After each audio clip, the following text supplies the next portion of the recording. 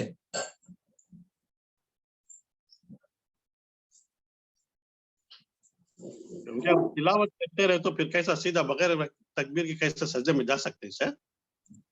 جی جی بالکل صحیح بات ہے. اس کے لیے حدیث میں بھی ہے تکبیر عند کل خفض ورکع، ہر رکوع اور کوئی بھی جو سجدے کے لیے بھی آپ جھکتے ہیں تو اس صورت میں تکبیر ہوگی نماز میں. یہ ایک قاعدہ ہے. تو اس اعتبار سے ہر آپ کوئی بھی رکوع کے لیے جھکیں، سجدے کے لیے جھکیں، آپ کو تکبیر کہنا ضروری ہے. اس اعتبار سے یہاں تکبیر تو ضروری ہے نماز کے حالت میں. پھر نماز یعنی کہ سجدہ تلاوت سے اٹھتے ہوئے بھی آپ کو تکبیر کہنا ضروری ہے، یا نماز کے درمیان کی بات ہے یا نماز کی حالت کی بات ہے. پھر جب نماز کے علاوہ صورت ہے، یعنی کہ خارج الصلاۃ، نماز میں نہیں ہے آپ، ایسی صورت میں اگر آپ سجدہ کرتے ہیں تو وہاں پر تکبیر کہنا ضروری نہیں ہے. وہاں پر تکبیر کہنا ضروری نہیں ہے، گرچہ کہ بعض اہل علم نے وہاں پر بھی تکبیر کی بات کہی ہے، لیکن صحیح بات یہ ہے کہ خارج الصلاۃ آپ تکبیر نہ کہیں. یہ جو یہاں پر ایک حدیث ذکر ہوئی ہے کہ آپ صلی اللہ علیہ وسلم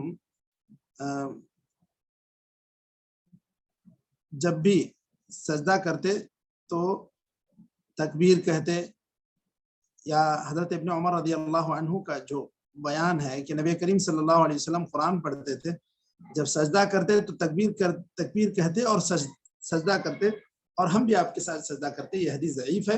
اس بنیاد پر یہ کہا گیا کہ نماز کی حالت میں اگر آپ سجدہ تلاوت کر رہے ہیں تو آپ تکبیر کے ساتھ جاتے ہوئے بھی سجدہ تلاوت میں، سجدہ تلاوت سے اٹھتے ہوئے بھی تکبیر آپ کہیں گے. اور خارج الصلاۃ اگر آپ ہیں تو اس اعتبار سے اس صورت میں آپ بغیر تکبیر کے ہی سجدہ کریں گے، بغیر تکبیر کے ہی سجدے سے اٹھیں گے.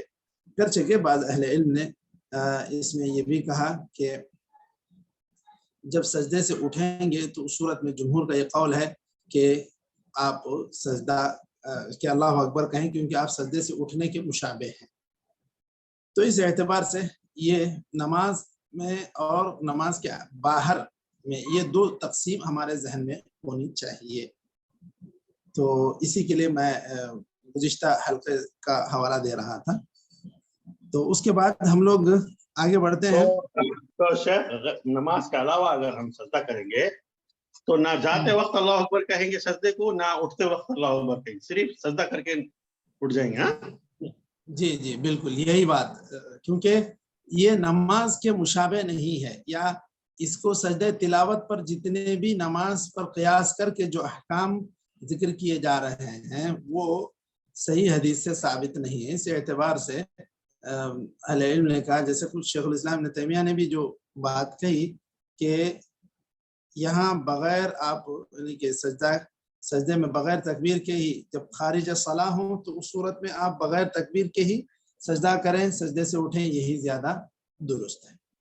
گرچہ کہ جمہور کا ایک قول یہ ہے کہ آپ سجدے سے اٹھتے ہوئے آپ تکبیر کہیں. میں نے ذکر کیا کہ اس میں تھوڑا سا اختلاف ہے. اس کے بعد آج کی بات واضح ہوئی شیخ یہاں تک کی؟ جی جی جی شیخ جی الحمدللہ. اس کے بعد یہاں پر جو ابھی ہم لوگوں نے پڑھا آج کا سبق، اس کے اندر حلقہ نمبر 97 میں یا 97 میں وَيُعْتَبَرُ كَوْنُ الْقَارِئِ يَصْلُحُ إِمَامًا لِلْمُسْتَمِعِ فَلَا يَسْجُدْ إِن لَمْ يَسْجُدِ الْقَارِئ.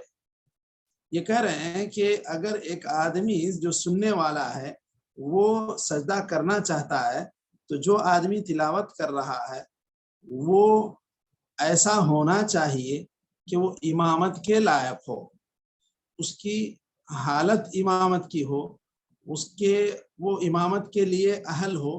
ایسا انسان جب پڑھے اور وہ سجدہ کرے تو آپ سجدہ کریں گے، ورنہ اگر وہ اس کا اہل نہیں ہے امامت کا تو اس صورت میں آپ سجدہ نہیں کریں گے. یہ بات بھی انہوں نے سجدہ تلاوت کو نماز پر قیاس کر کے کہی ہے. مزید وضاحت آ رہی ہے، دیکھیے. لحديث عطاء أن النبي صلى الله عليه وسلم أتى إلى نفر من أصحابه فقرأ رجل منهم سجدة ثم نظر إلى رسول الله صلى الله عليه وسلم فقال رسول الله صلى الله عليه وسلم إنك كنت إمامنا ولو سجدت سجدنا. یہ حدیث بھی ضعیف ہے، شیخ البانی نے بھی اس کو ضعیف قرار دیا، اور اس کے اندر بات یہ بتلائی جا رہی ہے کہ اگر آپ کا قاری سجدہ نہیں کیے نہ کرے تو آپ نہیں کریں گے. اس سے انہوں نے استدلال کیا ہے کہ امامت کے لائق ہو تبھی جو ہے اس کے سجدہ کرنے پر آپ سجدہ کریں گے. امامت کے لائق ہونا یا نہیں ہونا یہ شرط یہ صرف نماز میں ضروری ہے. یہاں نماز کے علاوہ سجدہ کرنے کے لیے اس کی قرات سن کے سجدہ کرنے کے لیے ضروری نہیں. یہی صحیح بات ہے. اب یہاں پر جو یہ واقعہ بیان کیا جا رہا ہے کہ آپ صلی اللہ علیہ وسلم کچھ صحابہ کے پاس آئے، اس میں سے ایک صاحب سے تلاوت کر رہے تھے، سجدے کی آیت پر پہنچے تو اس آدمی نے اللہ کے رسول کی طرف دیکھا. آپ صلی اللہ علیہ وسلم نے کہا بھائی تم کرتے تو ہم بھی کر لیتے. تو یہ اس حدیث کی بنیاد پر وہ کہہ رہے ہیں کہ گویا کہ انک کنت امامنا، امام تم تھے ہمارے یا تم ہمارے امام ہو. یہ بات اس حدیث کے اندر کہی گئی، اس لیے شاید یہ اس بات سے دلیل لے رہے ہیں کہ امامت کے لائق وہ ہو، جبکہ یہ حدیث بھی ضعیف ہے. اس اعتبار سے نہ ہی سجدہ تلاوت پر پورے نماز کے سجدے کے احکام منطبق ہوں گے، اور نہ یہ کہا جائے گا کہ جو شرط اس کے اندر ہے وہ شرط اس کے اندر معتبر ہوگی. اب دیکھیے اس کے اندر کچھ ایک دقیق مسائل بھی یہاں پر ذکر کر رہے ہیں. یہ کہہ رہے ہیں ولا قدامه ولا عن يساره مع خلو يمينه أي التالي عن ساجد معه لعدم صحة الإمام به. إذن ولا قدامه أي ولا قدام التالي، یعنی اگر سجدہ کرنے والا، یعنی آپ مستمع کہہ لیں، مستمع اگر تلاوت کرنے والے کے سامنے بیٹھا ہوتا، مستمع تلاوت کرنے والے کے سامنے بیٹھا ہوتا تو بھی وہ سجدہ نہیں کرے گا. کیوں کہہ رہے ہیں یہ؟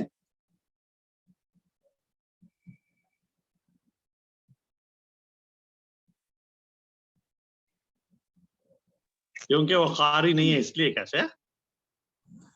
بالکل. ابھی دیکھیے وہ قاری نہیں ہے، مستمع ہے، لیکن امام کی جگہ سامنے ہے اور مقتدی کی جگہ کہاں ہے؟ پیچھے. اب مثال کے طور پہ آپ اس کو سمجھنے کے لیے ایسا کہہ لیں کہ بھائی مسلح پہ سننے والا بیٹھا تھا اور جہاں مقتدی کی جگہ ہے وہاں پر پڑھنے والا بیٹھا تھا، تو ایسی صورت میں کیا اب سجدہ ہوگا نہیں ہوگا جیسے کچھ اس کتاب میں ذکر کیا جا رہا ہے؟ نہیں ہوگا. نہیں ہوگا، کیونکہ یہ جو سننے والا ہے وہ سامنے بیٹھا ہے اور جو پڑھنے والا ہے وہ پیچھے بیٹھا ہے. ہونا تو یہ چاہیے پڑھنے والا سامنے رہے، سننے والا پیچھے رہے، تو ہی وہ چونکہ امام بن سکتا ہو ایسی سچویشن میں، ایسی حالت میں، تبھی جا کر وہ سجدہ کریں گے. یہ مسئلہ صرف نماز کے شرائط کو قیاس کرتے ہوئے ایک بات کہی گئی. اسی طرح ایک بات اور بھی یہاں پر ایک مسئلہ بھی دیکھیے، ولا عن یسارہ مع خلو یمینہ. اگر ایسا ہوا دونوں آدمی بازو بازو بیٹھ کے سنا رہے ہیں تلاوت، قرآن سنا رہا ہے، قرآن سنانے والا بائیں سائڈ میں، سننے والا دائیں سائڈ میں، اگر ایسا ہے تو ٹھیک ہے، یعنی اس صورت میں سجدہ ہو سکتا ہے. کیوں بتلائیں؟ کیونکہ مامون جو ہے مقتدی دائیں طرف ہونا چاہیے. ہاں یہ بات وہ کہہ رہے ہیں، نماز کے احکام کا قیاس کر رہے ہیں. تو جو قاری صاحب ہیں وہ بائیں جانب ہوں، اور جو مستمع ہیں، شاگرد ہیں، وقتی طور پر مان لیں مستمع دائیں جانب ہوں تو یہ سجدہ ہوگا. اگر الٹا ہو گیا، قاری صاحب دائیں جانب بیٹھے ہیں، سنانے والے دائیں بیٹھے ہیں، اور ان کا دایاں جانب خالی ہے، سمجھ رہے ہیں، اور ان کے بائیں سائڈ میں سننے والے بیٹھے ہیں، تو ایسی صورت میں بھی سجدہ نہیں ہوگا. سمجھ رہے ہیں مشائخ؟ جی واضح ہے شیخ، ماشاءاللہ. تو یہ بات وہ کہہ رہے ہیں، جبکہ یہ سب شرائط جتنے بھی یہ نکال رہے ہیں اس کے لیے کوئی حدیث سے دلیل نہیں ہے. وہ کہہ رہے ہیں اس کی وجہ یہ بتلا رہے ہیں، ای التالی عن ساجد ولا قدامہ، یہ جو ضمیر آ رہی ہے قدام التالی ولا عن یسار التالی، آپ ایسے رکھ لیں اس کو. وہ وضاحت کر رہے ہیں، وہ لفظ ذکر کر کے جو ہا کی ضمیر ہے، عن ساجد معه لعدم صحة الاهتمام به، اذن ایسی حالت اگر ہو تو اس صورت میں اس کی اقتداء درست نہیں ہوگی، اس لیے وہ کہہ رہے ہیں. اسی طرح ایک مسئلہ یہ بھی یہ کہہ رہے ہیں ولا يسجد رجل لتلاوة امرأة وخنثى، اسی طرح آدمی عورت کی تلاوت پر سجدہ نہیں کرے گا. یہ بھی مسئلہ کیوں کہہ رہے ہیں؟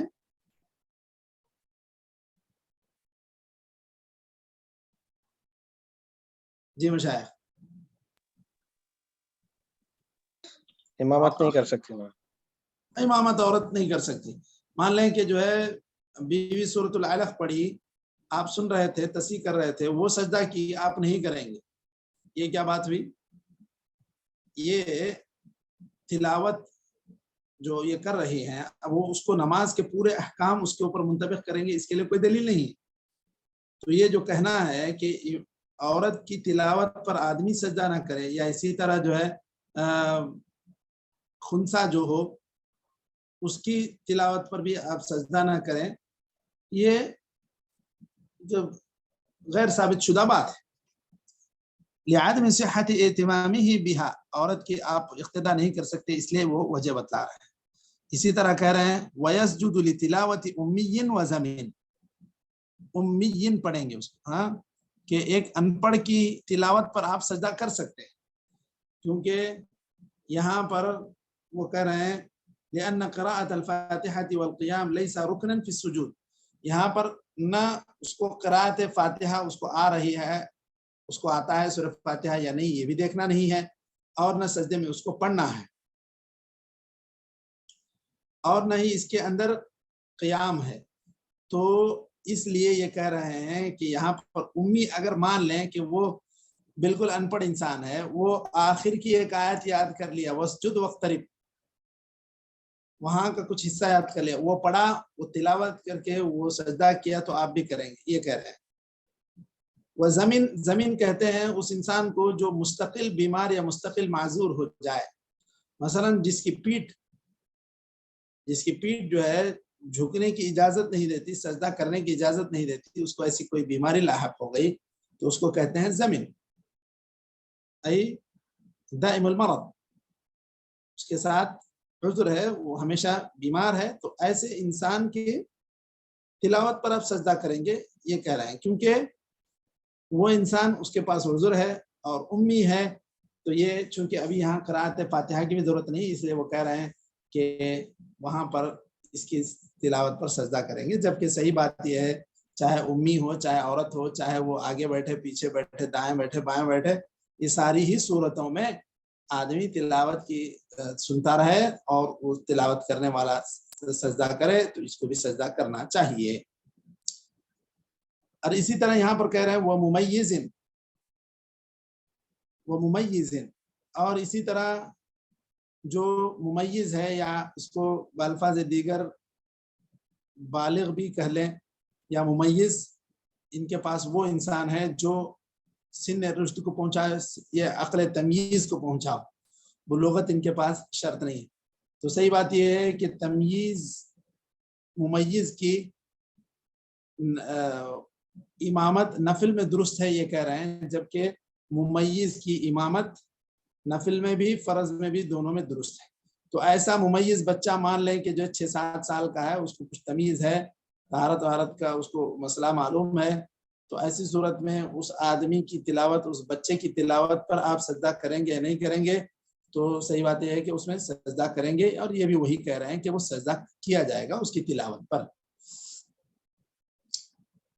اور اس میں وہ نفل میں اس کی امامت کو صحیح بتلا رہے ہیں، تو اس کا مطلب یہ ہے کہ فقہ حنبلی کے اعتبار سے ایک ممیز جو بالغ نہ ہو اس کی امامت فرض نماز میں درست نہیں ہے، جبکہ صحیح مسئلہ یہ ہے کہ دونوں میں درست ہے، چاہے وہ نفل ہو چاہے فرض ہو، دونوں ہی صورتوں میں ممیز کی امامت درست ہے۔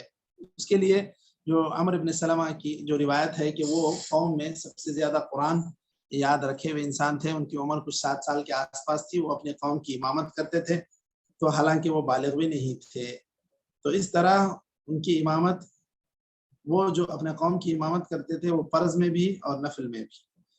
تو اس اعتبار سے یہ جو صرف یہ کہنا کہ ممیز کی امامت صرف نفل میں درست ہے، یہ صحیح نہیں۔ چلیے یہاں تک ہم لوگ آج رک جاتے ہیں۔ وَيُسَنُّ سُجُودُ الشُّكْرِ، یہاں سے ہم لوگ کل پڑھتے ہیں۔ نکتفی بهذا القدر، وصلی اللہ وسلم علی نبینا محمد وعلى آلہ وصحبہ اجمعین۔ السلام علیکم ورحمۃ اللہ وبرکاتہ۔